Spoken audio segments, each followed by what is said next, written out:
Now, niobium is significantly more common, and there are huge deposits in Brazil.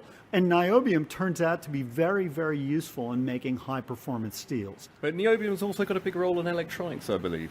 Not so much in electronics proper, but actually in what are called optoelectronics. That whole set of technologies where you're using light to carry information. And throughout the telecommunications industry, lithium niobate, essentially an oxide of niobium, is a cheap kind of workhorse material which allows you particularly to do modulation, the process by which you change the intensity of light and encode the data that you're transmitting down the pipe.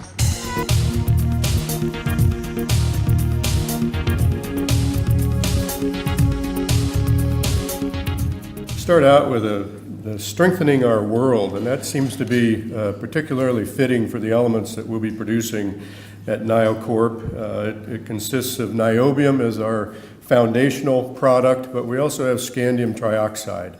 And niobium, as you'll hear in just a minute, basically strengthens and lightens steel. And scandium, interestingly enough, does for aluminum what niobium does for steel. So it's a very interesting combination of elements out at the site, and one that we're awful excited about.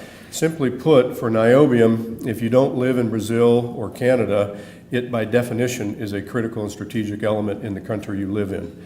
And for scandium, if you don't live in China or in Russia, by definition, it is a critically and strategically important element because of those are the only places where it is produced. So needless to say, we do have a lot of interest right now out of the Department of Defense in the United States, and they're watching our project very carefully and very closely.